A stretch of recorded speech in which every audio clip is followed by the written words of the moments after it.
बहुत सुंदर। हरे कृष्णा। तो आज के 5वें अध्याय में सभी का स्वागत है। 5वें अध्याय में हमें क्या बताने वाले हैं, इसके लिए हम थोड़ा सा रिकैप करते हैं कि हमको तीसरे और चौथे अध्याय में भगवान ने क्या बताया था।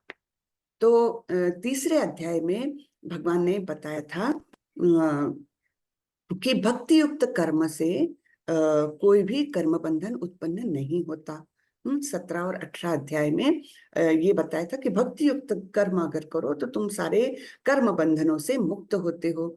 और जो चौथा अध्याय है उसके अंत में बताया था कि ज्ञान प्राप्त होने पर जो ज्ञानी है उसके लिए कोई कर्म करने की आवश्यकता ही नहीं है। यस, वो है ना, अपने हृदय के संशय को, अज्ञानमय अंधकार को ऋत्सम ज्ञानासिनात्मना। तो भगवान ने बताया था कि तुम ये इसका अंत कर दो अपने अज्ञान का और फिर युद्ध करो। हाँ, इस प्रकार भगवान ने थोड़ी सी कंफ्यूजिंग बातें अर्जुन को बताई, तो अर्जुन बहुत कंफ्यूज हो गए। अब इसमें 5वें अध्याय में भगवान अभी अर्जुन ये प्रश्न करने वाले हैं कि क्या है वास्तविक में क्या करना चाहिए, मुझे ये बताएं। तो हम देखेंगे 5वें अध्याय को। सबसे पहले मैं मंगलाचरण कर लेती हूँ और उसके बाद हम देखेंगे कि भगवान अर्जुन को क्या, और अर्जुन के माध्यम से हम सभी के लिए क्या ज्ञान दे रहे हैं। ये भी कर्मयोग के ही अंदर आता है। मैंने बताया था पहले 6 अध्याय है ये कर्मयोग प्रधान है।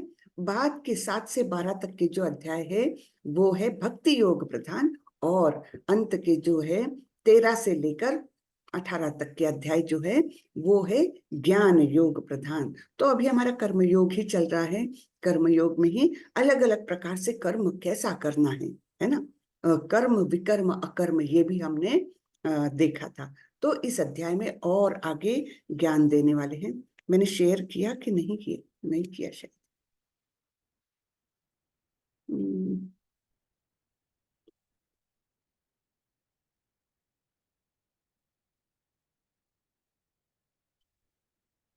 क्या हो रहा है, एक मिनट। हाँ,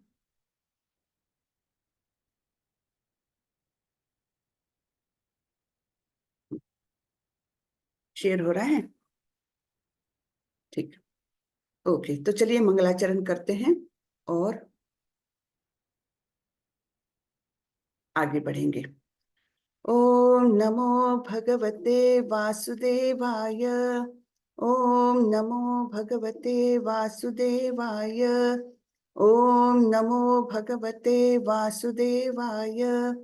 ओम अज्ञानतिमिरान्धस्य ज्ञानाञ्जनशलाकया चक्षुरुन्मिलितं येन तस्मै श्रीगुरवे नमः। श्रीचैतन्यमनोभीष्टं स्थापितं येन भूतले स्वयं रूपः कदा मह्यं ददाति स्वपदान्तिकम्। वन्देऽहं श्रीगुरो श्रीयुतपदकमलं श्रीगुरुन् वैष्णवांश्च श्रीरूपं साग्रजातं सहगण रघुनाथान्वितं तं सजीवं साद्वैतं सावधूतं परिजनसहितं कृष्ण चैतन्य देवं श्री राधा कृष्ण पादान सहगण ललिता श्री विशाखान्वितांश्च। हे कृष्ण करुणा सिंधु दीन बंधु जगतपते गोपेश गोपिका कांत श्री राधा कांत नमोस्तुते। तप्त कांचन गौरांगी राधे वृंदावनेश्वरी वृषभानुसुते देवी प्रणमामि हरिप्रिये। नमो विष्णुपदाय कृष्णपृष्ठाय भूतले श्रीमते भक्तिवेदांत स्वामी इति नामिने। नमस्ते सारस्वते देवी गौरवाणी प्रचारिणे निर्विशेषाय शून्यवादी पाश्चात्य देशतारिणी। जय श्री कृष्ण चैतन्य प्रभु नित्यानंदा, श्री अद्वैत गदाधर श्रीवासादि गौर भक्त वृंदा, हरे कृष्णा कृष्णा कृष्णा हरे हरे, हरे रामा राम रामा हरे हरे, हरे कृष्णा कृष्णा कृष्णा हरे हरे, हरे रामा राम रामा हरे हरे। हरे कृष्णा सभी को दंडवत प्रणाम। सभी का बहुत बहुत स्वागत है आज के इस सत्र में। तो सत्र शुरू करने के पहले मैं थोड़ा जानना चाहती हूँ कि यहाँ पर उपस्थित कितने लोगों ने माला जप करना चालू किया है। केवल एक माला से चालू करना है हमें। हम देखते हैं, हमको जानना है कि कितने लोग कर रहे हैं। रेज करें प्लीज, कितने लोग कम से कम एक माला कर रहे हैं। कृपा हरे कर। कृष्णा माता जी, दंडवत प्रणाम। दंडवत प्रणाम माता जी, 16 माला चल रही है। दंड प्रणाम माता जी। जी। जी प्रभु। अभी कौन बोले? ओम आप प्रकाश। मैंने हरे जी कृष्णा माता हाँ, जी, ओम ओम प्रकाश। प्रकाश। ओके, वेरी गुड प्रभु। बहुत बहुत बधाई। 16 माला कर रहे हैं आप प्रकाश प्रभु, वेरी गुड। हरे कृष्णा माता जी, दंडवत प्रणाम। दंडवत प्रणाम प्रभु जी। आप कितना कर रहे हैं? हरे कृष्णा। सब लोग बताएं, हैंड रेज करके सब लोग बताएं कितने माला कर रहे हैं। हरे हरे कृष्ण कृष्ण माता जी। माता जी। आरती जी बोल। हाँ, आरती माता जी बोलिए। माता जी अभी एक माला ही स्टार्ट किया है। बिल्कुल अच्छी बात है, स्टार्ट करना बहुत इम्पोर्टेंट। बहुत अच्छे, बहुत जी अच्छे। हाँ, मेरी माता जी 8-10 माला हो जाती है। बहुत अच्छे माता जी, बहुत अच्छे, वेरी गुड। और कौन है? बहुत ही अच्छा। विष्णु प्रभु, आप कुछ बोलना चाह रहे हैं? आपका हैंड रेज्ड है। आज से ही पहली माला शुरू की है माता जी। बहुत अच्छे प्रभु। आज एकादशी का दिन है और आज कहते हैं कि जो हम पुण्य कर्म, अच्छा कर्म करेंगे, आध्यात्मिक कर्म करेंगे, वो 1000 गुना बढ़ के उसका पुण्य हमें प्राप्त होता है। एकादशी का दिन है और बहुत ही अच्छा दिन है। तो आज से आपने चालू किया, ये तो बहुत ही अच्छी बात है। और आप धीरे धीरे एक में ही पहले मन लगाइए, धीरे धीरे बढ़ाइए। कोई जल्दी नहीं है, कोई जल्दी नहीं है। लेकिन ये अब एक माला जो है, रोज रोज बिना एक भी दिन नागा किए, मतलब छूटे, आपको करते रहना है। बस देखिए, जीवन में बड़ा अच्छा परिवर्तन आता है। ठीक है, इतना विश्वास रखिए। बिल्कुल, ये हरिनाम में बहुत बड़ी जादू जैसी है। बच्चों की क्लास जी में माँ। हम लोग बोलते हैं बच्चों को मैजिकल मंत्र। हाँ, इसको बोलते हैं हम मैजिकल मंत्र। बच्चे भी करने लग जाते हैं और उनके भी स्वभाव में, उनके व्यवहार में बहुत अंतर आने लगता है बच्चों के। ठीक है, तो हमने बड़ों ने तो करना ही चाहिए। हमने तो इतने साल बिताए हैं कुछ आध्यात्मिक कुछ कर्म किए बिना, तो अभी तो जागने की जरूरत है हमें, है ना? तो मेरी सभी से रिक्वेस्ट है कि सभी लोग एक माला से स्टार्ट करिए। कोशिश करिए सवेरे ही करने की। हाँ, एक माला से स्टार्ट करिए। बिल्कुल मेरी नम्र विनंती है सबको कि आप लोग जरूर करें और देखिए इससे कितना परिवर्तन आता है आपके जीवन में, महसूस करेंगे आप। ठीक है। चलिए, तो हम आगे बढ़ते हैं। अच्छा, दूसरा मुझे पूछना था, आप सब लोग क्विज कर रहे हैं? क्विज की लिंक डाल दी होगी ना माता जी? क्षमा माता जी। जी हाँ माता माता जी। जी। जी माता जी, हाँ माता हमने जी। स्टार्ट कर लिया। बहुत हमारा अच्छा। ऑलमोस्ट 11-12 चैप्टर तक हो भी गया है। ओहो, अरे बाप रे, बहुत ही आप तो फास्ट जा रहे हो। ठीक है, बहुत अच्छी बात है, बहुत अच्छी बात है माता जी। तो हरे कृष्ण माता जी। हरे कृष्णा जी। जी, कौन बोलना चाह रहे हैं? संध्या माता जी का हैंड रेज्ड है।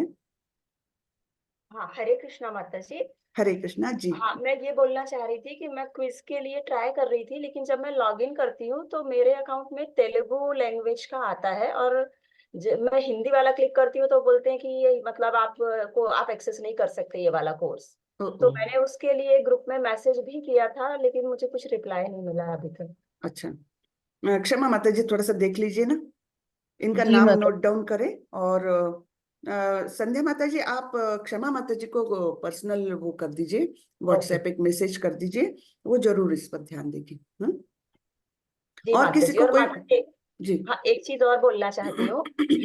कल का सेशन मेरा मिस हो गया था, ओके, तो लेकिन उसका रिकॉर्डिंग भी ग्रुप में हाँ मैं डालना भूल गई, मुझे वो शाम को याद आई, मैं आज ओके। डाल देती हूँ। जी जी जी, हाँ, थैंक उसका यू। यूट्यूब पर अपलोड हो गया है, लेकिन लिंक में ग्रुप में डालना रह गया था। हाँ, जी, ओके मैं हरे कर दूंगी आज। ओके, थैंक जी और किसी को कोई समस्या क्विज में? किसी को नहीं, सब लोग कर रहे हैं? जी ठीक है, कोई रिप्लाई नहीं दे रहे हैं, तो हम अश्यूम करते हैं कि किसी को कोई समस्या नहीं है।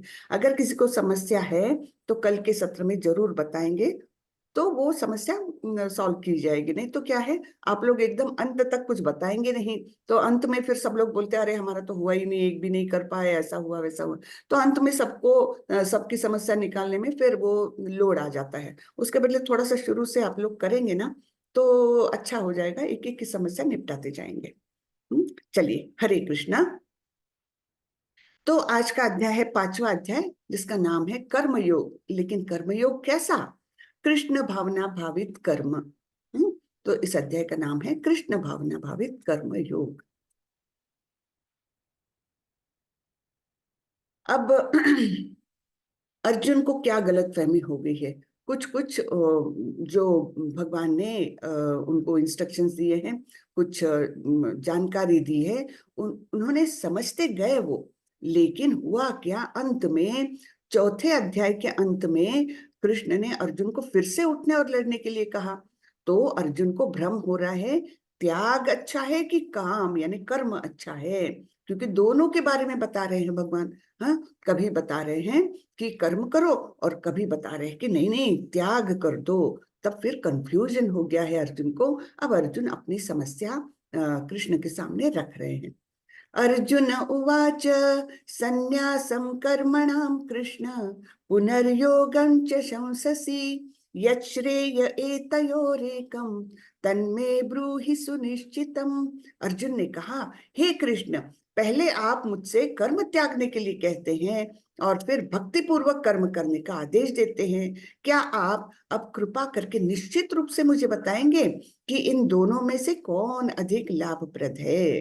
कि मुझे कर्म करना अच्छा है मेरे लिए, श्रेयस्कर क्या है, यत श्रेय।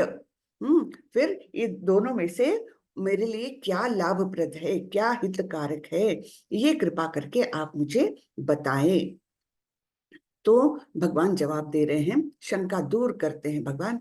श्री भगवान उवाच संन्यासः कर्मयोगश्च निःश्रेयसकरावुभौ तयोस्तु कर्म संन्यासात् कर्मयोगो विशिष्यते। श्री भगवान ने उत्तर दिया, मुक्ति में मुक्ति के लिए तो कर्म का परित्याग तथा भक्तिमय कर्म यानी कर्म योग दोनों ही उत्तम है। ठीक है, कर्म का परित्याग भी और भक्तिमय कर्म भी दोनों भी उत्तम है। लेकिन कर्म का परित्याग, उसके बारे में आगे बताने वाले हैं भगवान। हाँ, किंतु इन दोनों में से कर्म के परित्याग से भक्ति युक्त कर्म श्रेष्ठ है। वैसे दोनों ही उत्तम है, किंतु फिर भी इनमें से कर्म छोड़ने से अच्छा है भक्ति युक्त कर्म करो, ये भगवान बता रहे हैं। अब इसके इसके पीछे एक छोटी सी कहानी बताती हूं मैं। राजा नृग की कहानी है ये। तो हमको लगता है हम तो अच्छे काम कर रहे हैं, तो हमको क्या डरना है, हमने कभी किसी का बुरा तो नहीं किया। बहुत लोग बोलते हैं ना, मैंने तो कभी किसी का बुरा नहीं किया, तो मुझे क्या डरना है, मैंने तो सब अच्छे ही काम किए हैं। लेकिन यहाँ हम देखेंगे कि अच्छे काम भी किस प्रकार कर्म बंधन उत्पन्न करते हैं और संकट में डाल देते हैं हमें। अच्छे काम भी कैसे, तो यहाँ पर हम राजा नृग की कहानी देखते हैं। राजा नृग एक बहुत ही दानी राजा थे, बहुत दान पुण्य करने में उनको विश्वास था, तो वो यज्ञ का आयोजन करते थे और ब्राह्मणों को बड़े बड़े पैमाने पर दान देते थे। तो एक बार इसी प्रकार उन्होंने कुछ पूजा पाठ का आयोजन किया बड़ा भारी, और सोचा कि मैं हर ब्राह्मण को जो भी आज मेरे सामने आएगा, हर एक ब्राह्मण को मैं 100 गाय दान में दूंगा। अब हम सभी लोग ये मान लेंगे कि ये तो बहुत ही नेक काम है। हाँ, हर ब्राह्मण को 100 गाय, कितनी बड़ी बात है। चलो, ये तो अच्छी बात है। तो फिर क्या हुआ, वो चालू हो गया काम। एक ब्राह्मण आए, उसको 100 गाय दी, दूसरा ब्राह्मण आए, 100 गाय दी। ऐसे करते करते एक जब ब्राह्मण उनके सामने आया, उसको भी दी। लेकिन उसका नेक्स्ट जो आया ना, उस समय क्या हुआ कि उसके पहले जिस ब्राह्मण को गाय दान दी थी, उसमें से एक गाय छटक के इस दूसरे समूह में आ गई, जो उन्होंने दूसरे ब्राह्मण को दान दिया। अब बाकी तो किसी के ध्यान में नहीं आया, राजा के भी ध्यान में नहीं आया, और किसी के भी ध्यान में नहीं आया। लेकिन जो दूसरा ब्राह्मण था दान लेने वाला, उसके ये ध्यान में आ गया कि ये तो मुझे गाय दोबारा से दान में दी जा रही है, जो पहले ही दान दे चुकी है, दे दी गई है। तब वो अत्यंत क्रोधित हुआ और राजा को बोला, तुम ये महापाप कर रहे हो कि एक बार दान में दी हुई गाय फिर से दोबारा मुझे दान में दे रहे हो। तो मैं तुम्हें श्राप देता हूं कि तुम अनेक अनेक जन्मों तक एक छिपकली बन करके एक अंधे कुएं में पड़े रहोगे। तो राजा को शौक लगा, ये क्या है, मैं तो अच्छा काम कर रहा हूँ, तो कुछ कर नहीं सका। और इस प्रकार वो एक अंधे कुएं में, एकदम डार्क कुएं में ऐसे छिपकली बन के राजा पड़ा रह गया। और इस प्रकार अनेक वर्ष बीत गए, अनेक वर्ष बीत गए। और फिर जब श्री कृष्ण द्वारका के आसपास कहीं घूम रहे थे, तो उन्होंने जाकर के उस कुएं में से इस छिपकली को निकाला, स्पर्श किया उसको, तब उनका उद्धार हुआ। तो हम देखते हैं कि अच्छे काम का भी कैसे कर्म बंधन उत्पन्न हुआ, कि राजा को इतना सफर करना पड़ा, बहुत मतलब कष्ट सहन करना पड़ा, है ना। तो इसलिए हमने जानना चाहिए कि हम सोचते हैं कि हमने बहुत अच्छा काम किया, लेकिन उसका भी परिणाम कभी कभी ऐसा होता है। तो वैराग्य की उचित समझ ये हमें भक्ति रसामृत सिंधु में रूप गोस्वामी जी ने दी हुई है, उसकी डेफिनेशन। तो वो हम समझते हैं क्या है वैराग्य, यानी क्या, प्रापंचिकतया बुद्ध्या हरि संबंधी वस्तुनः मुमुक्षुभिः परित्यागो वैराग्यम फल्गु कथ्यते। जब लोग भगवान से संबंधित चीजों की मुक्ति को प्राप्त करने के लिए उत्सुक होते हैं तथा उन्हें भौतिक होने के लिए सोचना, उनके त्याग को अधूरा कहा जाता है। यानी जो चीजें हम भगवान की भक्ति के लिए, भगवान की सेवा में हम तत्परता से ला सकते हैं, उन चीजों को भी छोड़ देना, ये क्या है, यानी उन चीजों को भी हम अगर भौतिक सोचे तो वो क्या है, फाल्गु वैराग्य, यानी उनके त्याग को अधूरा कहा जाता है। फाल्गु वैराग्य, झूठ मूठ का वैराग्य कहा जाता है ना। तो ये हमको डेफिनेशन मिलती है भक्ति रसामृत सिंधु से। तो यहाँ पर आगे तीसरे श्लोक में भगवान आगे बढ़ाते हैं, सॉरी, नेयसः नित्य सन्यासी यो न द्वेष्टि न कांक्षति निर्द्वंदो हि महाबाहो सुखम बंधात् प्रमुच्यते। जो पुरुष न तो कर्म फलों से घृणा करता है और न कर्म फल की इच्छा करता है, वह नित्य सन्यासी जाना जाता है। हे महाबाहु अर्जुन, ऐसा मनुष्य समस्त द्वंद्वों से रहित होकर भव बंधन को पार कर पूर्णतया मुक्त हो जाता है। तो दो चीजें हैं, ना तो कर्म फल से घृणा करना है और ना कर्म फल की इच्छा ही करना है। तो ऐसा जब हम व्यवहार करेंगे तब हम नित्य सन्यासी माने जाएंगे, है ना। तो हम कर्म कर रहे हैं लेकिन ना तो फल की अपेक्षा है और ना कोई कर्म फल मिला तो उससे नहीं नहीं नहीं नहीं मुझे ये नहीं चाहिए, ऐसे उससे घृणा करना है। ये दोनों भी जब नहीं होते हैं तब वो मनुष्य असली स्वरूप में वो सन्यासी माना जाता है। और फिर ऐसा व्यक्ति क्या हो जाता है, समस्त द्वंद्वों से रहित होकर भवबंधन को पार कर जाता है और इस प्रकार मुक्ति को प्राप्त होता है। फिर से मैं एक बार रिपीट करती हूँ, द्वंद्व यानी क्या, द्वंद्व यानी जीवन में जो दुख और सुख, मान और अपमान, यश और अपयश, इस प्रकार के जो अपोजिट्स आते हैं हमारे जीवन में, तो इनमें कोई भी परिस्थिति हो, इनमें वो अविचलित भाव से रहेगा। तो उसको बोलेंगे हम द्वंद्वों से रहित हो गए। यानी दुख आए चाहे सुख आए, उसके मन की समता बिगड़ती नहीं है, उनका मन विचलित नहीं होता है। तब हम सोचेंगे कि वो द्वंद्वों से रहित हो गया और इस प्रकार वो भवसागर को पार करने में सक्षम हो जाता है। इस प्रकार वो मुक्ति को प्राप्त करता है। तो ये संन्यास की डेफिनेशन बताई, हाँ, कि ना तो कर्मफल से आसक्ति है, ना कर्मफल से घृणा है। आगे बढ़ते हैं।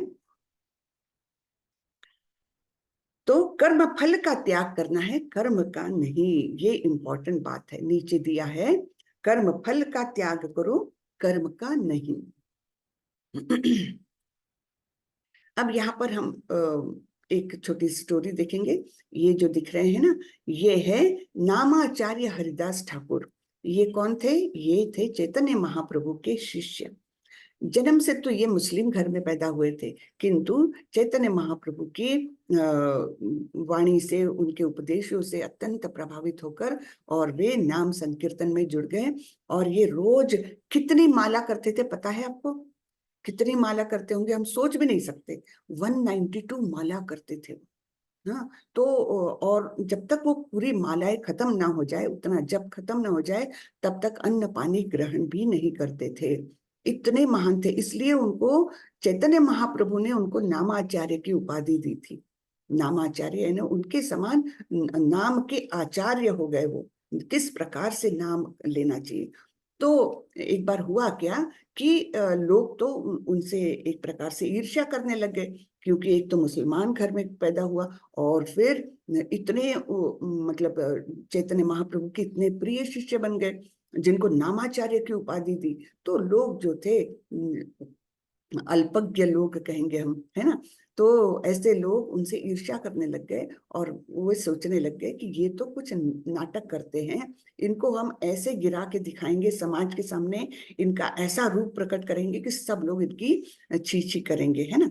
तो इस प्रकार किसी एक व्यक्ति ने एक वेश्या को उनके पास भेजा और वेश्या को बता के भेजा कि आपको इनका जो असली स्वरूप है, किस प्रकार ये वासना में अभी भी लिप्त है, ये आपको दुनिया के सामने उजागर करना है। जैसे ही इन्होंने कुछ भी वो किया, आपके प्रति आकर्षण दिखाया, तो आप हमें संकेत करें, हमारे सैनिक आकर उनको पकड़ लेंगे और फिर पूरी दुनिया के सामने बताएंगे ये कहाँ के नामाचार्य हुए, ये कहाँ के हरिदास ठाकुर हुए, ये तो ऐसे ही निकृष्ट प्रति के व्यक्ति है। इस प्रकार से उन्होंने एक वो योजना बनाई और इस वैश्या को उनके पास भेजा।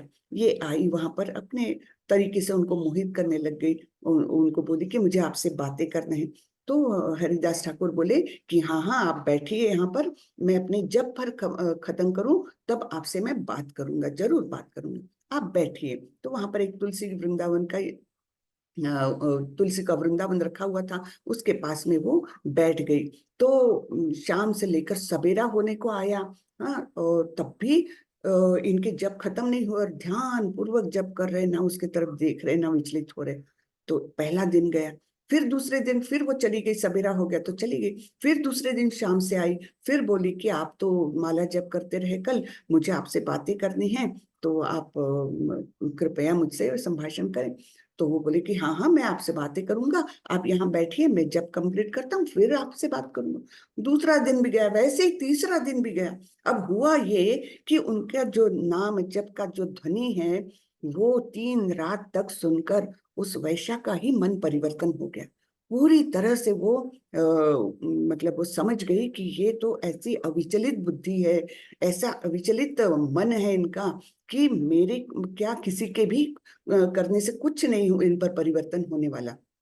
और तब वो उनके शरण में गई, उनके सामने दंडवत प्रणाम करके बोली कि मुझे माफ करिए, मैं बहुत बुरे विचार लेकर यहाँ आई थी, क्योंकि मुझे भेजा गया था, लेकिन आपकी शुद्धता देखकर मेरा भी मन परिवर्तन हो गया है और मैं आपकी शिष्य बन गई हूँ। तब हरिदास ठाकुर ने उसे वो तुलसी का पौधा एक भेंट में दिया और उनको बोला, इस तुलसी की रक्षा करो और नाम जप करो। इस प्रकार वो हरिदास ठाकुर की शिष्या बन गई। तो हम देखते हैं, हम पुराणों में एक और उदाहरण देखते हैं, जैसे विश्वामित्र ऋषि है ना, वो ज्ञानी थे, ज्ञान में थे वे, तो उनका मन विचलित कर सकी मेनका। लेकिन यहाँ पर हरिदास ठाकुर जो केवल नाम के आश्रय में थे, तो ये भक्त थे और वे ज्ञानी थे। तो ये फर्क होता है भक्त और ज्ञानी में। भक्त को विचलित करना अत्यंत कठिन है। भक्ति ऐसी चीज है जो आपको बहुत ज्यादा स्ट्रेंथ देती है, बहुत ज्यादा ताकत देती है मन की। हाँ, तो इस प्रकार हम देखते हैं कि ऐसा उदाहरण हमें और कहीं मिल नहीं सकता है। तो ये कथा हुई नामाचार्य हरिदास ठाकुर की। तो ये महत्व है नाम जप करने का, कि हमारे मन में इतनी दृढ़ता आ जाती है कि कोई भी सामने आकर्षण आए तो हम स्थिर रह सकते हैं। ब्रह्मण्याधाय कर्माणि संगम त्यक्त्वा करोति यः लिप्यते न स पापेन पद्मपत्रमिवाम्भसा। जो व्यक्ति कर्म फलों को परमेश्वर को समर्पित करके आसक्ति रहित होकर अपना कर्म करता है, वह पाप कर्मों से उसी प्रकार अप्रभावित रहता है जिस प्रकार कमल पत्र जल से अस्पृश्य रहता है। कितना सुंदर उदाहरण है ये, है ना। तो क्या बोल रहे हैं, जो कर्म फलों को त्याग देता है, परमेश्वर के चरणों में त्याग देता है, जो मैं कर्म कर रहा हूँ उसका जो भी फल मिले, अच्छा बुरा जो भी मिले, मैं परमेश्वर को अर्पण कर रहा हूँ और उसके प्रति कोई भी आसक्ति नहीं रहे, तब वो कोई भी पाप कर्मों में लिप्त नहीं होता। जिस प्रकार कमल का पत्ता, उस पर कितना भी पानी आ जाए, उसको सिर्फ पलटा भर दो तो वो बिल्कुल सूखा दिखता है, उसी प्रकार अस्पृश्य रहता है। उसी प्रकार वो व्यक्ति जो कर्म फलों को भगवान के चरणों में अर्पित करता है, तो वो भी पाप कर्मों से अछूता रहता है। तो हनुमान ने लंका को भगवान राम को भेंट के स्वरूप में जलाया, उनकी शक्ति के प्रदर्शन के रूप में नहीं, है ना। नहीं तो हम सोचेंगे अरे ये तो बड़ा ही पाप कर्म किया हनुमान जी ने, कि इतने लोगों के घर जला दिए, ये तो वास्तविक पाप कर्म हुआ। लेकिन उन्होंने वो कर्म क्यों किया था, उसके फल उन्होंने रामचंद्र जी के चरणों में पहले ही रख दिए थे। रामचंद्र जी की सेवा करने के लिए उन्होंने वो कर्म किया था, इसलिए वे अपने कर्म से जुड़े नहीं, अपने कर्म के फल से वे जुड़े नहीं। इससे उन्हें तुरंत प्रभु की अगली सेवा में शामिल होने के लिए सक्षम किया, क्योंकि उनकी हर सांस प्रभु की सेवा के लिए थी। तो हमें अपने उपलब्धियों को कृष्ण के चरण कमलों पर रखना चाहिए, ताकि इसके लगाव से छुटकारा मिल सके। जो भी हम उपलब्धि पाए, चाहे अच्छी पाए चाहे बुरी पाए, तो कर्म करते समय ही हमने सोच लेना चाहिए मैं तो ये प्रभु के लिए काम कर रहा हूँ, इसका अच्छा फल मिले बुरा फल मिले उसके प्रति मेरी आसक्ति है ही नहीं, और मैं उस फल को भगवान के चरणों में समर्पित कर रहा हूँ। ये जब हम आदत ही डालेंगे तब हमको वो आसक्ति नहीं रहेगी और कोई भी पाप के फलों से हम लिप्त नहीं रहेंगे, कर्म बंधन में लिप्त नहीं रहेंगे। ये एक छोटा सा वीडियो है, हम देखेंगे। 1 मिनट में इसका साउंड शेयर करता हूँ।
तो ये वीडियो हमको क्या बताता है,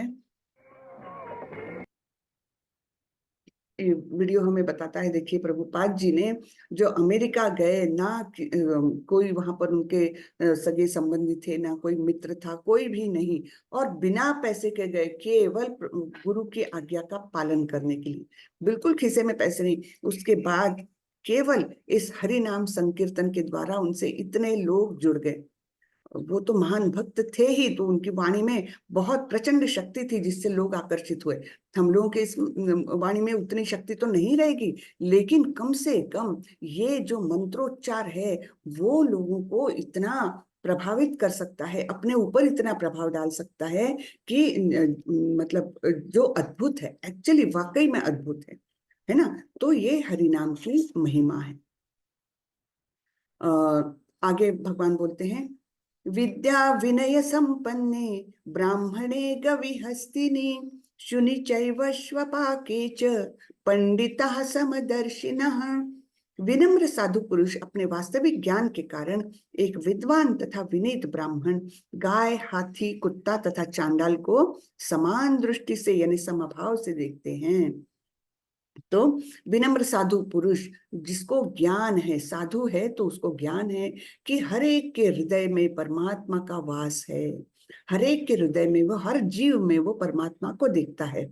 और इस प्रकार वो चाहे वो ब्राह्मण हो, चाहे हाथी, कुत्ता, चांडाल जो भी हो, उनको एक समान दृष्टि से देखता है, उनके अंदर परमात्मा को देखता है। अब आप बोलोगे कि क्या तो वो कुत्ते के पैर पड़ेंगे, वो ब्राह्मण के जैसे पैर पड़ते वैसे कुत्ते के पैर पड़ेंगे? जी नहीं। व्यावहारिक दृष्टि से वो जो व्यवहार के लिए उचित है वैसा ही उनका व्यवहार रहेगा, लेकिन मन में उनको ये मालूम है कि हर जीव के अंदर परमात्मा है, तो इसलिए वो समदृष्टि रहेगी, ज्ञान युक्त उनकी दृष्टि रहेगी, जिसके कारण वे जानते हैं हर जीव में परमात्मा का वास है। कोई भी जीव छोटा बड़ा नहीं मानना चाहिए, क्योंकि हर जीव के अंदर परमात्मा है। और परमात्मा स्वरूप मैंने बताया था 3 लेवल्स होते हैं भगवान के पास जाने के, है ना। सबसे पहले तो ब्रह्म ज्योति, और दूसरा परमात्मा। तो दूसरी स्टेज है जो परमात्मा सब जगह उनकी उपस्थिति है, हर एक के हृदय में उनकी उपस्थिति है, वो परमात्मा स्वरूप। तो जो ज्ञानी लोग है ना, ज्ञान योग का जो अवलंबन करते हैं, वो लोग केवल परमात्मा के लेवल तक ही जा सकते हैं, लेकिन भक्त केवल जो है भगवान को प्राप्त कर सकता है। तो भक्त का महात्मा इसलिए ज्यादा है क्योंकि वो तत्वतः भगवान को जान सकता है और भगवत प्राप्ति के लिए जा सकता है। ज्ञानी केवल परमात्मा लेवल तक जा सकता है। यह दुनिया निश्चित रूप से एक बेहतर जगह होगी यदि सभी का साथ मिल सके। इस विचारधारा को सार्वभौमिक भाईचारा कहा जाता है, लेकिन यह कहीं भी व्यवहार में नहीं देखा गया है। कारण यह है कि एक सामान्य सार्वभौमिक मार्गदर्शक या पिता को स्वीकार करने तक सार्वभौमिक भाईचारा एक दूर का सपना है। यानी अगर सभी जीव ये जानने लग जाए, सभी मनुष्य ये जानने लग जाए कि सभी के हृदय में तो परमात्मा है ना, सभी एक जैसे ही तो है, तब हम भाईचारा डेवलप कर सकेंगे। अन्यथा तुम्हारे भगवान अलग, हमारे भगवान अलग, इस प्रकार का जब तक व्यवहार रहेगा तब तक हम लोगों में जो सामंजस्य है वो स्थापित नहीं हो पाएगा दुनिया भर में, है ना। तो इसलिए प्रभुपाद जी पूरी दुनिया को कृष्ण भावनामृत के अंदर लाना चाह रहे थे, है ना, जिससे कि पूरी दुनिया के सारी समस्याओं का हल अपने आप ही हो जाए। मेन समस्याएं क्या है? ये लड़ाई झगड़ा, तेरी जगह मेरी जगह, है ना, मेरी बाउंड्री यहाँ तक, तुम्हारी बाउंड्री वहां तक, मेरा धर्म ये, तुम्हारा धर्म ये, इस प्रकार ये जो अलगाव है, इसी के कारण तो सारे झगड़े हैं। और अगर सभी कृष्ण की शरण में जाएं, जिन्होंने इस सृष्टि की रचना की है, ये अगर ज्ञान सबको मिल जाए, तब फिर भाईचारा कहाँ दूर रहेगा, है ना। भाईचारा एक अपने आप में डेवलप हो जाएगा। इसलिए ये कृष्ण भावनामृत है जिसको प्रभुपाद जी ने देश विदेश में फैलाया। तो आपको जानकर मतलब ऐसा है कि कोई भी देश का हो, अगर वहां पर वो कृष्ण भक्त है, इस्कॉन के टेम्पल सभी जगह पर है, इवन पाकिस्तान में है, तो आप सोचेंगे कि जो कृष्ण भावनामृत व्यक्ति है उसके मन में ये मेरा देश और वे तेरा देश ये भावना रहती ही नहीं है, क्योंकि सार्वभौमिक विचारधारा उनकी हो जाती है कि ये सब कुछ तो कृष्ण का बनाया हुआ है, इस पर सब पर कृष्ण का स्वामित्व है। तो फिर हम अपने मेरा है तेरा है करके झगड़ा करके कोई मतलब ही नहीं है। ये विचारधारा कृष्ण भावनामृत हमें देती है। ठीक है। आगे बढ़ते हैं। ये ही संस्पर्श जा भोगा दुःखयो नय एवते आद्यन्तवन्त कौन्तेय न तेषु रमते बुधः। बुद्धिमान मनुष्य दुख के कारणों में भाग नहीं लेता जो कि भौतिक इंद्रियों के संसर्ग से उत्पन्न होते हैं। तो जब भौतिक इंद्रियों सुख मिलेगा इस अपेक्षा से कुछ करते हैं, तब एक्चुअली वो दुख का कारण ही बन जाता है ना। जैसे हम एक कार लेते हैं, बहुत आसक्ति है हमारे मन में, एक अच्छी कार ले, ठीक है, कार ले ली, उस समय हमको तो बड़ी खुशी हुई, लेकिन फिर क्या होता है, चिंता मन में घर करने लगती। हम किसी दोस्त के यहाँ जाते हैं और रास्ते पर हम कार पार्क करते हैं, दोस्त के साथ बातें करने में मन ही नहीं लगेगा, अरे मेरी कार को कोई स्क्रैच तो नहीं मारेगा, अरे वो पार्किंग एरिया है कि नहीं, है ना। मन में अलग चिंताएं लगने लगेगी। फिर वो कार को अगर किसी ने डेंट भी मार दिया छोटा सा, तो हमें कितना दुख होता है, अरे मेरी इतनी अच्छी कार, उसको ये पहला स्क्रैच इस आदमी ने मार दिया। कितनी दिन तक वो दुख अपने मन में हम संभाले संजोए रखते हैं, है ना। तो ये क्या है, सब भौतिक इंद्रियों को तृप्त करने की आकांक्षा लेकर हम कोई कर्म करते हैं, और वो ही हमें हमारे दुख का कारण भी होता है।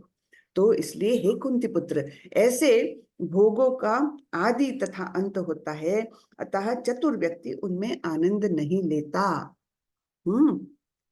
तो इसलिए आसक्ति रहित होकर हम कोई भी कर्म करें तो ना उससे हमको सुख की अपेक्षा है और ना दुख की, कुछ भी हो जाए, है ना। हाँ, ये कार मुझे एक स्थान से दूसरे स्थान में ले जाने के लिए मददगार साबित होगी, इसलिए मैं कार ले रहा हूँ, फिर उसके प्रति आसक्ति नहीं है ना। मैं मंदिर जाऊंगा तो मुझे कार वहां फास्ट ले जाएगी, इसलिए अगर मैं कार लेता हूँ तो फिर उसके साथ इस प्रकार की आसक्ति नहीं कि जो हमारे दुख का कारण बने। तो इसलिए भगवान बोल रहे हैं, ऐसे भोगों का आदि तथा अंत होता है, जो जिसका शुरुआत होता है उसका अंत भी होता है ना। हर चीज, कोई भी चीज देख लीजिए आप, जिसकी शुरुआत है उसका अंत कभी ना कभी है। तो इसलिए जो है चतुर व्यक्ति उनमें आनंद नहीं लेता।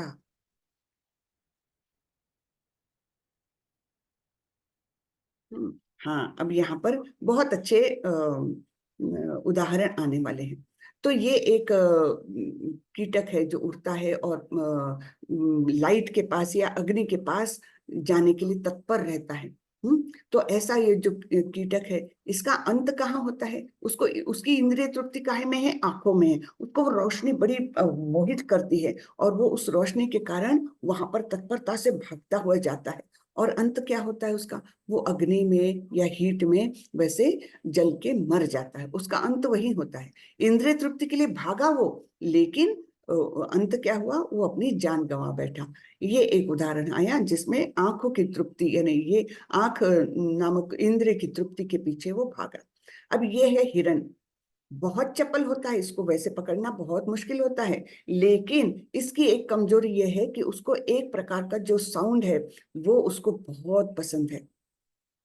तब फिर शिकारी क्या करते हैं, उस प्रकार का वो आवाज निर्माण करते हैं और ये भागा भागा वहां जाता है और फिर शिकारी अपने जाल में उसको फंसा देते हैं। ये है भृंग। ये भृंग को ये स्वाद बहुत पसंद है, नहीं स्वाद नहीं, स्मेल बहुत पसंद है। हाँ, तो ये स्मेल के कारण इस फूल के अंदर जाता है और सूंघते हुए रहता है, और होता क्या है, शाम हो जाती है और वो फूल बंद हो जाता है और ये भृंग वहीं पर अटक कर मर जाता है। तो ये तीसरा इंद्रिय हुआ, है ना। यहाँ पर आंख हुआ, यहाँ कान हुआ और यहाँ नाक हुआ। और फिर आगे क्या है, ये मछली, मछली की जीभ जो है, स्वाद जो है, ये इसका बहुत वीकनेस है। तो फिर क्या होता है, जिसको मछली पकड़ना है वो क्या करते हैं, बेट लगाते हैं ना उधर कांटे में, एक ऐसी मछली डालते छोटी वाली कि जिसका स्मेल पानी में फैलता, मतलब उसका स्वाद पानी में फैलता है, और ये मछली, बड़ी मछली उसको खाने के लिए भागी भागी आ जाती है, फास्ट आ जाती है और उसको पकड़ती है। लेकिन है क्या वो तो काटा है और उससे वो जाल उसमें मछुआरे के पकड़ में आ जाती है। तो ये हुआ जीभ का स्वाद। और ये है हाथी। हाथी को पकड़ना कितना मुश्किल है, लेकिन उसका वीकनेस क्या है? उसकी वासना है ना, काम वासना उसकी सबसे बड़ी कमजोरी है। तब वो क्या करते हैं शिकारी लोग, एक मादा हथनी को बांध करके रखती है, वो एक प्रकार का आवाज निर्माण करती है, तो ये नर हाथी दौड़ा भागा वहां पर चला आता है, काम वासना से आसक्त होकर। और ये लोग क्या करते हैं शिकारी लोग, वहां पर एक गड्ढा बना के रखते, जिस पर घास वास बिछा के कैमोफ्लेज कर देते उसको। ऐसा दिखता है कि कुछ नहीं है, जमीन ही है, लेकिन वो हाथी दौड़ता हुआ आता है और उस गड्ढे में गिर जाता है, और इस प्रकार उन शिकारियों के हाथ में आ जाता है। तो ये सब क्या हुआ, ये एक एक इंद्रिय की कमजोरी जो है, तो इसके कारण ये लोग अपनी जान गंवा बैठते, दुख का कारण है ना, भौतिक इंद्रियों के संसर्ग में आ जाते हुए, और फिर क्या हो जाता है, उनके दुख का ये कारण बन जाता है। अब आप सोचिए, मनुष्यों में तो ये पांचों भी वीकनेसेस है, पांचों भी है, ये तो एक एक कीड़े के और हिरण की एक एक कमजोरी है, लेकिन हमारे पांचों भी कमजोरियां हैं। तो हमारा तो जीवन कितना दुखमय हो सकता है ना, ये इंद्रिय तृप्ति के पीछे भागने से हमारा जीवन तो पूरा ही दुखमय होता है। तो इसलिए जो जिसका आदि और अंत है, ऐसे कर्मों में, ऐसे इंद्रिय तृप्ति के कर्मों में चतुर व्यक्ति आनंद नहीं लेता। यहाँ पर मैं दिखाया है। सेकंड वाला रिपीट करोगे, हिरन वाला? हरे कृष्ण, कौन बोल रहे हैं? माता जी वो दूसरे वाला रिपीट करोगे, कान वाला, कान की इंद्री वाला? अच्छा अच्छा अच्छा, हाँ ये हिरण का है प्रभु, हिरण का है ये। तो हिरण को एक प्रकार का साउंड वो निर्माण करते हैं, कोई एक अजीब सा आवाज होती है जो हिरण सुनते हैं और तत्परता से उधर भागे जाते हैं, और उसके कारण फिर वो पकड़े जाते हैं, है ना। तो ये हुआ आंखों का, ये कान का, ये है स्मेल का, और ये है स्वाद का, और ये है काम वासना का। ठीक है, माता तो जी। ये मनुष्य के लिए तो पांचों भी ये कमजोरियां होती हैं। यहाँ पर ये दिखाए जैसे इंद्रिय तृप्ति में लगे हुए लोग हैं, और ये अल्टीमेटली दुख ही पाते हैं। आगे बढ़ते हैं। ये बहुत इंपॉर्टेंट श्लोक है, और ये मैं चाहूंगी कि आप सभी लोग बिल्कुल कंठस्थ कर ले। छोटा सा श्लोक है, 2 लाइन का, लेकिन इससे हमें जीवन में बहुत मतलब विचारों में हमारे बदलाव आता है। तो ये श्लोक है, भोक्तारं यज्ञ तपसाम सर्वलोक महेश्वरम सुहृदं सर्वभूतानां ज्ञात्वा मां शांति मृच्छति। मुझे समस्त यज्ञों तथा तपस्याओं का परम भोक्ता, समस्त लोकों तथा देवताओं का परमेश्वर एवं समस्त जीवों का उपकारी एवं हितैषी जानकर मेरे भावनामृत से पूर्ण पुरुष भौतिक दुखों से शांति लाभ करता है। तो भगवान बता रहे हैं कि ये सब दुनिया चल रही है, लेकिन सबने ये ध्यान में रखना चाहिए कि सभी यज्ञों का और तपस्याओं का मैं भोक्ता हूं। हम अपने आप को भोक्ता समझते हैं, है ना, तो इसलिए तो ये हम अपने आप को स्वामी भोक्ता समझने लग गए, इसलिए तो भगवान ने यहाँ पर ये भौतिक जगत में हमें डाल दिया है। तो भगवान ये बता रहे हैं कि वास्तविक भोक्ता तो मैं ही हूँ। सभी तपस्याओं, सभी यज्ञों का मैं परम भोक्ता हूँ, और तीनों लोकों का मैं ही स्वामी हूँ। चाहे वे देवताओं का लोक रहे, या चाहे पाताल लोक रहे, चाहे मनुष्य लोक रहे, सभी लोकों का मैं स्वामी हूँ, और सभी जीवों का मैं उपकारी और हितैषी मित्र भी हूँ। तो ये तीनों चीजें अगर हम बिल्कुल पूरे तरीके से आत्मसात कर ले, तब हमारे मन में शांति रहेगी, है ना। जैसे एक छोटा सा उदाहरण, कि जैसे हम किसी शहर में रहते हैं, बहुत बड़े शहर में रहते हैं, और उस शहर का पुलिस कमिश्नर जो है, ये हमारा घनिष्ठ मित्र है, एकदम घनिष्ठ मित्र है।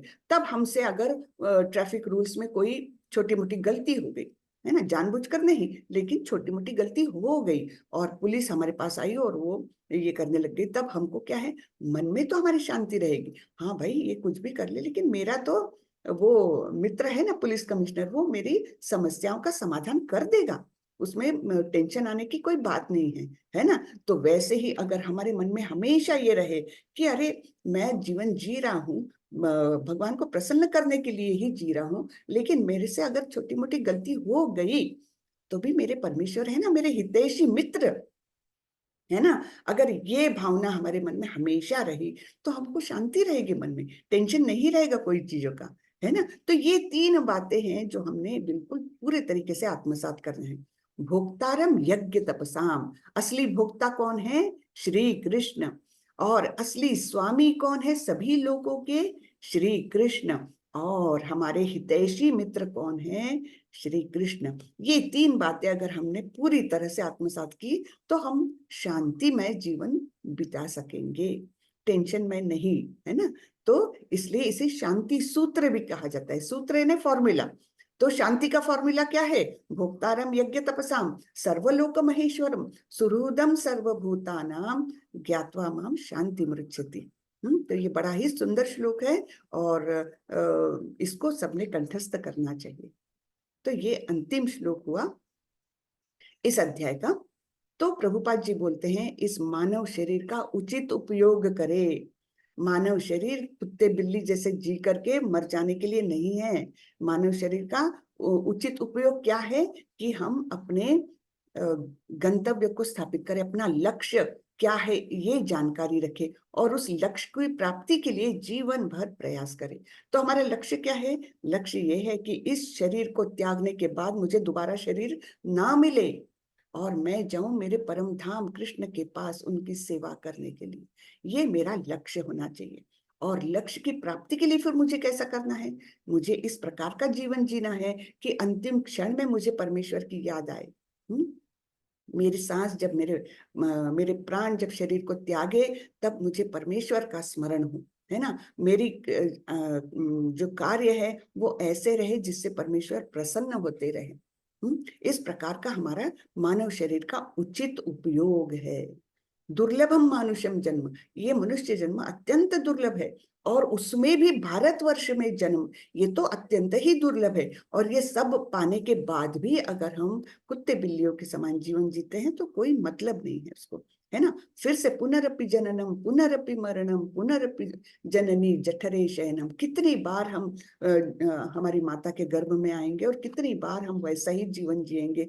उसका अंत करना है अभी इस जीवन में, है ना। इस जीवन में हमको हमारे जीवन का लक्ष्य क्या है ये ठान लेना है और उस दृष्टि से हमको हमारे जीवन जीना है।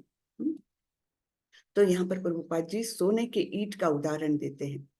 सोने के ईंट का मूल्य हमने अगर नहीं जाना और उसको अगर पेपर वेट के समान इस्तेमाल किया तो हमारे जैसा मूर्ख हम ही है और कोई हो नहीं सकता, है ना। तो सोने की एक ईंट मूल्यवान है और इसे कागज के वजन के रूप में उपयोग करने से बेहतर उद्देश्य के लिए उपयोग किया जा सकता है। इसी प्रकार बहुमूल्य मानव जीवन का उपयोग सांसारिक अर्थ भोग के बजाय वास्तविक सुख प्राप्त करने के लिए किया जाना चाहिए। इस मानव शरीर का उचित उपयोग करें। तो ये टेक होम लेसन क्या है इस अध्याय का? कि इस मानव जीवन का उचित उपयोग करें। ठीक है। तो प्रभुपाद जी कुछ यहाँ बताते हैं। यह 5वां अध्याय कृष्ण भावनामृत की, जिसे सामान्यतः कर्मयोग कहते हैं, व्यावहारिक व्याख्या है। यहाँ पर इस प्रश्न का उत्तर दिया गया है कि कर्मयोग से मुक्ति किस तरह प्राप्त होती है। कृष्ण भावनामृत में कार्य करने का अर्थ है भगवान के पूर्ण ज्ञान के साथ कर्म करना। हाँ, कर्म तो करना है लेकिन भगवान के पूर्ण ज्ञान के साथ हमको कर्म करना है। ठीक है। ऐसा कर्म दिव्य ज्ञान से भिन्न नहीं होता। प्रत्यक्ष कृष्ण भावनामृत भक्ति योग है और ज्ञान योग वह पथ है जिससे भक्ति योग प्राप्त किया जाता है। कृष्ण भावनामृत का अर्थ है परमेश्वर के साथ अपने संबंध का पूर्ण ज्ञान प्राप्त करके कर्म करना और इस चेतना की पूर्णता का अर्थ है कृष्ण या श्री भगवान का पूर्ण ज्ञान। शुद्ध जीव भगवान के अंश रूप में ईश्वर का शाश्वत दास है। हम लोग सभी क्या है? अंश रूप है भगवान के और हम शुद्ध रूप में अगर रहेंगे तो हम शाश्वत दास है, हमेशा के उनके परमानेंट उनके दास है। ये हमारा वास्तविक स्वरूप है लेकिन हम उस स्वरूप को पूरी तरह से भूल गए। वह माया पर प्रभुत्व जताने की इच्छा से ही माया के संपर्क में आता है और यही उसके कष्टों का मूल कारण है। जब तक वह पदार्थ के संपर्क में रहता है उसे भौतिक आवश्यकताओं के लिए कर्म करना पड़ता है, किंतु कृष्ण भावनामृत उसे पदार्थ की परिधि में स्थित होते हुए भी आध्यात्मिक जीवन में ले जाता है, क्योंकि भौतिक जगत में भक्ति का अभ्यास करने पर जीव का दिव्य स्वरूप पुनः प्रकट होता है। कितना सुंदर प्रभुपाद जी ने लिखा है ना।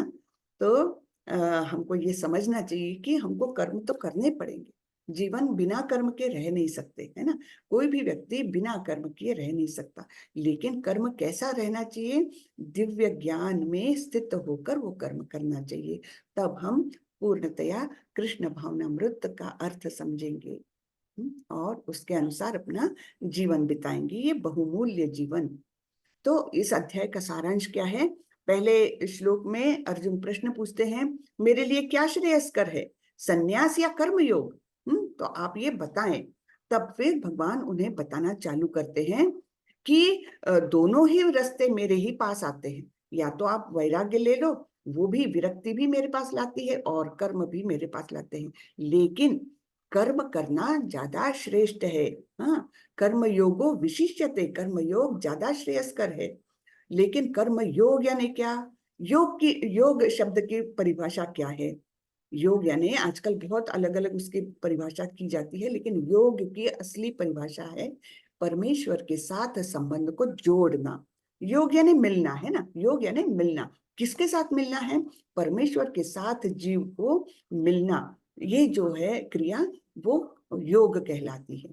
तो कर्म के माध्यम से भगवान से मिलना कर्म योग, ज्ञान के माध्यम से परमेश्वर से मिलना ज्ञान योग, और भक्ति के माध्यम से भगवान से मिलना भक्ति योग।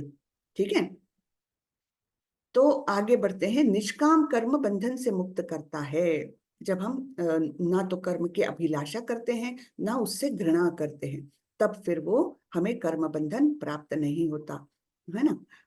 फिर परमात्मा पर ध्यान के द्वारा मुक्ति, ज्ञात्वा माम शांति मृच्छति। तो ध्यान किस प्रकार से करे? भोक्तारम यज्ञ तपसाम सर्वलोक महेश्वरम सुहृदम सर्वभूतानाम ज्ञात्वा माम शांति मृच्छति। ऐसा ज्ञान जिसको प्राप्त हो गया तो वो शांति में जीवन जिएगा और इस प्रकार अपने जीवन का उचित उपयोग करेगा। चलिए, तो आज का अध्याय खत्म हुआ। हरे कृष्णा। किसी को कुछ प्रश्न हो तो पूछिए। हरे कृष्णा। हरे कृष्णा। अगर किसी का कोई प्रश्न है तो हैंड रेज करें प्लीज।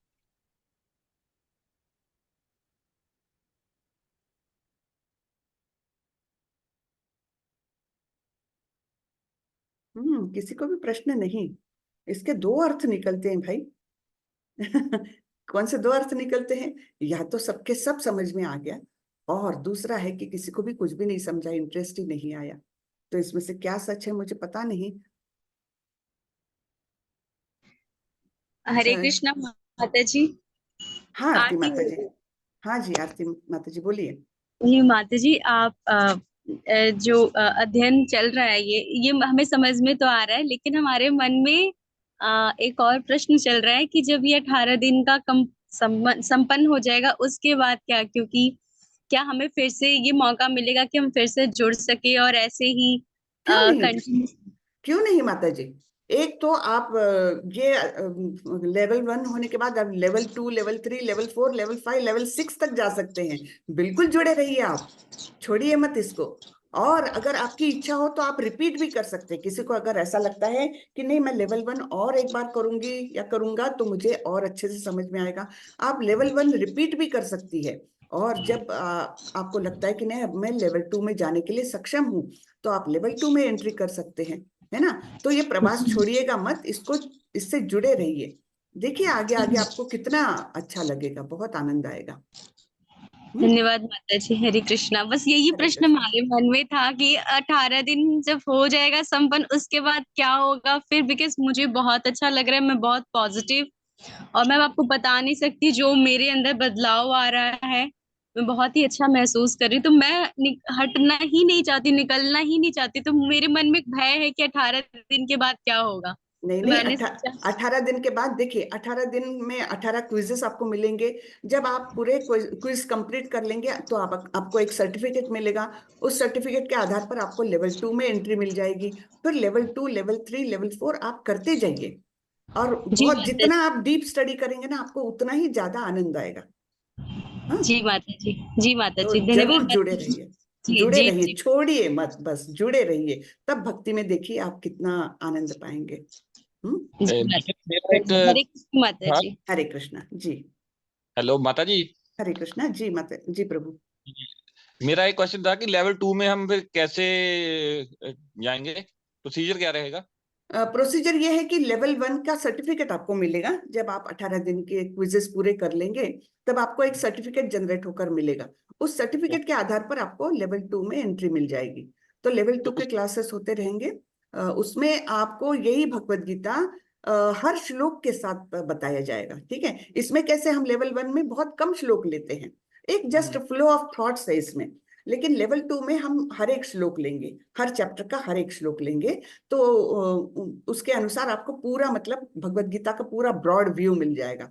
फिर लेवल 3 में आपको अलग 3 किताबें पढ़ाई जाएगी। वो है भक्ति रसामृत सिंधु, ईशोपनिषद और उपदेशामृत। ये 3 किताबें आपको लेवल 3 में पढ़ाई जाएगी। ठीक है, तो इस प्रकार से अलग अलग ये करेंगे। फिर भक्ति शास्त्री में आपको बहुत डिटेल में ये भगवत गीता बहुत ही डिटेल में एक एक शब्द में वो करके, और भक्ति शास्त्री में आपको भगवत गीता और ये तीनों किताबें जो मैंने अभी बताई, वो तीनों किताबें भक्ति शास्त्री लेवल पे और डिटेल में होगी। उसकी एग्जाम होती है मायापुर के द्वारा। मायापुर जो इस्कॉन का इंटरनेशनल हेडक्वार्टर है, उनके द्वारा ये एग्जाम ली जाती है। बहुत इंटरेस्टिंग लगता है जब आप पढ़ते जाएंगे, इतना डीप आपको वो लगेगा, बहुत आनंद आएगा। ठीक है, तो इस प्रकार, और उसके आगे का भी कोर्स चालू किया है प्रभु हमारे नाम निष्ठादास प्रभु जी ने। तो ये प्रवास इन्हें ऐसा नहीं है कि आप यहीं पर रुक जाएं, 18 दिन हो गए खत्म बंद करके रख दो भगवत गीता, ऐसा नहीं है। अभी तो आपने शुरुआत की है। तो ये इस यात्रा तो चलती रहनी देनी चाहिए। ठीक है। तो एक दूसरा क्वेश्चन था कि जैसे अभी मेरे पास मेरे एक फ्रेंड ने लिंक शेयर किया था मेरे को, जो अभी मैंने ज्वाइन किया है ग्रुप। तो अच्छा, नेक्स्ट लिंक वगैरह रहेगा या कैसे रहेगा आपसे साथ कांटेक्ट करने का इसके बाद? आप जिस ग्रुप में अभी है ना, उस ग्रुप में बने रहिए। उस ग्रुप में आपको आगे के इंस्ट्रक्शंस आते रहेंगे। ठीक है, हाँ, धन्यवाद माता जी। धन्यवाद, धन्यवाद प्रभु। तो माता चलिए। जी हरे कृष्णा आरती बोल रही हूँ। मेरा एक और प्रश्न है। जी माता जी बोलिए। माता जी, मैं संस्कृत तो पढ़ लेती हूँ लेकिन कुछ कठिन शब्दों का उच्चारण नहीं कर पाती हूँ, तो क्या ये इससे बाधा पहुंचने वाली है आगे जब मैं अध्ययन पे जाऊंगी तो? जी नहीं, कोई बाधा नहीं आएगी, उसमें कोई दोष उत्पन्न नहीं होगा। और शब्दार्थ तो दिए ही हुए हैं प्रभुपाद जी ने, हर श्लोक के आगे शब्दार्थ दिया, हर शब्द का अर्थ दिया है। और वहां पर संधि विग्रह आपको वैसे ही मिल जाएगी। जब आप शब्दार्थ देखोगे ना, तो संधि विग्रह करके शब्द का अर्थ दिया है, तो उसके अनुसार आपका उच्चारण भी इंप्रूव हो सकता है। तो शब्दार्थ देखते जाइए। और जहां आप अटकते हैं कि बहुत ज्यादा संधि किए हुए शब्द होते हैं, कठिन होते हैं, तो आप अगर शब्दार्थ देखेंगे तो उसके अनुसार अगर उच्चारण करेंगे तो आपको इजी पड़ेगा, जी माता जी, आसान। धन्यवाद माता जी। हरे कृष्णा। हरे कृष्णा। माता जी, तो मेरा एक प्रश्न है। जी माता जी। जय हरे कृष्णा। जी मतलब हमें प्रभु का साक्षात्कार दर्शन कैसे होता है, अनुभव होता है, या क्या चीज होती है, या जी। बहुत सारे प्रमाण मिलते हैं? मतलब मेरा क्वेश्चन भी ये आया है। मैं मतलब बचपन से ही कुरुक्षेत्र में पैदा हुई अरे वाह। और वैसे पूजा करती रही, लेकिन मुझे अभी मतलब भगवान के दर्शन, मतलब जैसे 3 बजे मैं उठती हूँ, मेरी एक माला 3 में रहती है, एक भोर में रहती है, 2 हो जाती हैं, कभी कभी नहीं होती है, एक ही होती है। लेकिन 4 के बीच में, 4 से 5 के बीच में मेरी पूजा होती है। बहुत उसके अच्छी। बाद अगर नहीं होती ही नहीं है, मैं बचपन से ही मैंने ये देखा है। अच्छा। मतलब 5 बजे के बाद मेरी कभी पूजा आज तक नहीं हुई, ससुराल में भी और मायके में भी। अरे वाह। और 6 बज गया तो मुझे ऐसा लगा कि बहुत, मतलब वैसी, मतलब बहुत लेट हो गया। कितना हम्म। लेट हो गया मुझे नहीं पता, लेकिन 5 बजे के अंदर क्या प्रभु के साक्षात्कार दर्शन कैसे होते हैं? क्या आप मुझे बता पाएंगी? जी माता जी। मैंने अपना जीवन मतलब ऐसे ही निकाला है। मतलब कभी मुझे नहीं याद कि मैंने बिना नहाए खाना खाया हो। अरे वाह, बहुत अच्छी कोने बात। में बचपन से मैं खड़ी रहती थी जब तक नहीं नहलाते थे वो लोग मुझे, बचपन बता रही हूँ। और अब तो मेरा 43-44 एज हो गया है और हम्म। ससुराल में मुझे भी नहीं याद कि मैं 3 बजे नहीं उठी हूँ, मेरी आँखें अपने आप खुल जाती हैं वाह, और बहुत मुझे अच्छी बात। पता नहीं लगता है, मुझे कुछ समझ भी नहीं आता है।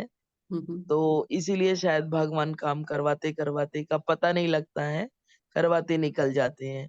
हम्म। ऐसा कुछ साक्षात्कार चीज़ें अनुभव होती हैं जी जी। लाइफ में।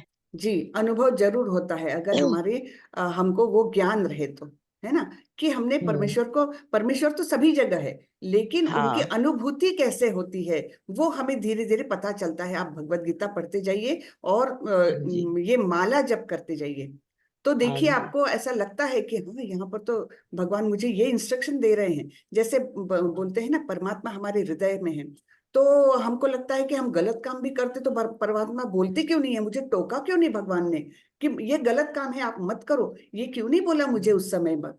लेकिन भगवान बताते हैं हमें, सिर्फ होता क्या है, हम वो सुनते नहीं हैं। हम इतने कोलाहल हुँ, में रहते हैं, हमारे मन के विचार, हमारे मन के अंदर के कल्मश, इन्होंने उस आवाज को दबा दिया है। परमेश्वर तो हमसे बहुत प्रेम करते हैं और वो हमें हर क्षण बताते हैं कि ये अच्छा है, ये बुरा है, लेकिन हम सुनते नहीं हैं। हाँ, तो जब हम हाँ, धीरे धीरे भक्ति में आएंगे, माला अच्छे यस, से करने लगेंगे, बहुत शुद्धता से हुँ, माला करने लगेंगे, तो वो भगवान की आवाज हमको अपने आप बहुत स्पष्ट सुनाई देगी। तो हम अनुभूति अच्छी तरीके से कर सकेंगे। उस हाँ लेवल पर तो और माता जी मैं बहुत दूर दूर तक नहीं हूँ, लेकिन ये जो सुना है मैंने वो हाँ बता जी, रही हूँ, और है ना। माता जी मेरा एक प्रश्न है कि जी। मेरा मतलब मतलब गीता तो मैं बहुत बार पढ़ चुकी हूँ, हाँ, लेकिन मुझे बार-बार गुरुजी से पढ़ने पर ही समझ आती है। ये बात तो है, अकेले अपने आप में नहीं आती है। गुरु क्या के बिना गुरु नहीं होता है। होना मतलब गुरु कैसे बनते हैं? मेरा कोई है नहीं अभी। अभी जैसे मैंने आपसे पढ़ लिया तो आपको गुरु मान लिया या कोई और मैं तो प्रभुपाद जी ने भी पढ़ाया, बहुत प्रभु जी ने भी पढ़ाया 5 से 6 में और बैंगलोर से भी मुझे श्लोक याद करवाए काफ़ी सारे। वो सुबह 6 बजे का स्लॉट मैं लेती थी लेकिन अभी वो मुझे स्लॉट नहीं मिला। 1-1 3-3 1-1 मतलब श्लोक को वो याद कराते थे। Very good. मतलब 2-2 श्लोक को लर्न कराते थे। वो कुछ लर्न हो गए और बाकी फिर वो छूट गया। तो क्या गुरु भी बनाना कैसे बनता है या क्या हाँ, चीज़ है? गुरु, मतलब ये कुछ हाँ, समझ नहीं आ रहा। जी जी। तो हमारे ग्रंथों में लिखा है, भगवान गुरु को भेजते हैं जब हमारा शुद्धिकरण होने लगता है, जब हमको वास्तविक लालसा होने लगती है मन में कि मैं भगवान के प्रति जानूं, कुछ करूं, मैं भक्तिमय कर्म करूं, ये जब मन में तीव्र इच्छाएं उत्पन्न होने लगती है ना, तब भगवान ही गुरु को हमारे पास भेज देते हैं। अपने आप आते हैं गुरु, कुछ तो ढूंढना हम नहीं कैसे पड़ता। समझ पाते हैं? वो जै आपको आप उस समय मुझे में पढ़ा रहे हैं, तो आपको आप उस मेरे समय में पता गुरु हैं। चलेगा माता जी, आपको उस समय पता चलेगा, हाँ ये मेरे गुरु है। हाँ, जैसे ओ अभी देखिए आप लोग इतने इस भगवत गीता के लिए जुड़े हुए हो, बहुत लोग हैं हाँ दुनिया जी। में, सब लोग क्यों नहीं जुड़ जाते, क्योंकि उनकी मन में इच्छा ही नहीं जागृत हुई। जब आप लोगों के मन में हुँ, इच्छा जागृत हुई तो आपको वो लिंक मिल गया और आप ज्वाइन हाँ, कर लिए और कुछ सुन रहे हैं भगवत गीता के बारे में। तो हाँ, है ना, तो ऐसे तो लाखों करोड़ों इतने इंसान हैं, लेकिन उनके मन में इच्छा नहीं है, इसलिए उनके पास अगर गई भी होगी लिंक तो उन्होंने अनदेखी कर दी। लेकिन आपके पास लालसा है भगवान को जानने की, इसलिए आपको वो लिंक मिला, आप ज्वाइन किए, है ना। तो ये हाँ, ऐसे ही गुरु जो है वो भी भगवान भेजते हैं और वो सामने आते हैं, तब अपने को पता चलता है कि ये ही मेरे गुरु है। हाँ, इनके ही शरण हाँ में जी। मैंने जाना चाहिए। उसके वो तो अभी बहुत दूर की बात है माता जी, अभी हमको अपना शुद्धिकरण थोड़ा करना है, उसके बाद भगवान हुँ, भेजेंगे, गुरु भेजेंगे हुँ, हमारे पास। हुँ। गुरु ही खुद थैंक अपने यू माँ। हमको ढूंढते हुए आते हैं, हमको गुरु को ढूंढने की जरूरत नहीं, वो हमको ढूंढते हुए आते हैं। हाँ, वो चॉइस करते हैं कि हम उनके हाँ, शिष्य बनने लायक हैं बिल्कुल। या नहीं है। क्योंकि वो माताजी शिष्य तो बनेंगे क्योंकि वो हमारी श्रद्धा और प्रेम देखेंगे। हम्म। जब हमें उनके प्रति श्रद्धा और सम्मान की भावना होगी, तो शायद वो हमको बोलेंगे कि हम आपको ज्ञान देते हैं थोड़ा, जी जी जी जी। ऐसे। थैंक यू माँ। जी जी, हरे कृष्ण। यहाँ पर किसी ने प्रश्न किया है, माला मन में जप करना चाहिए या मंद स्वर में। हाँ जी प्रभु जी, माता जी, अंकिता माता जी। तो मन में जप नहीं करना चाहिए।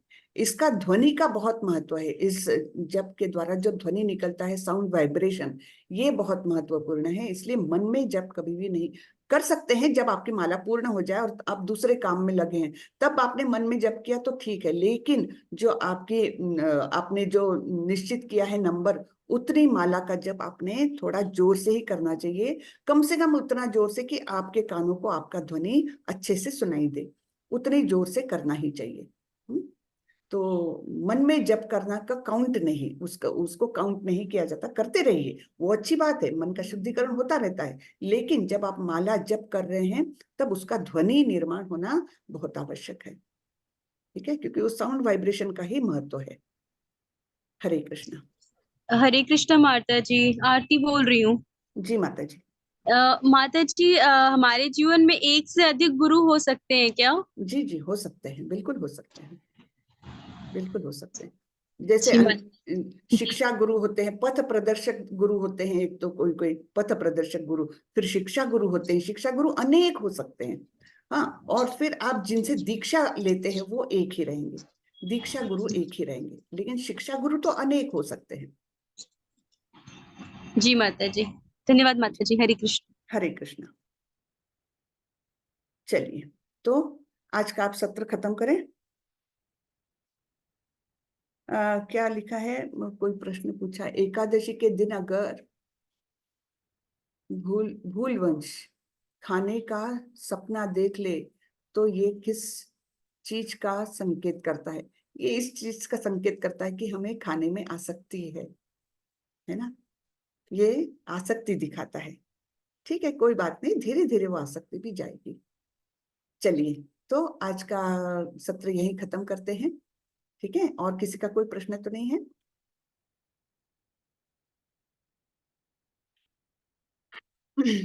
तो यहीं पर खत्म करते हैं हमारा सत्र। वाचा कल्पतरुभ्यश्च कृपा सिंधुभ्य एव च पतितानां पावनेभ्यो वैष्णवेभ्यो नमो नमः। अनंत कोटि वैष्णव वृंद की जय, श्रीला प्रभुपाद की जय। हरे कृष्ण सभी को। हरे हरे कृष्ण। कृष्ण माता जी। हरे कृष्णा हरे माता कृष्ण। जी, दंडवत प्रणाम। दंडवत प्रणाम। हरे कृष्ण।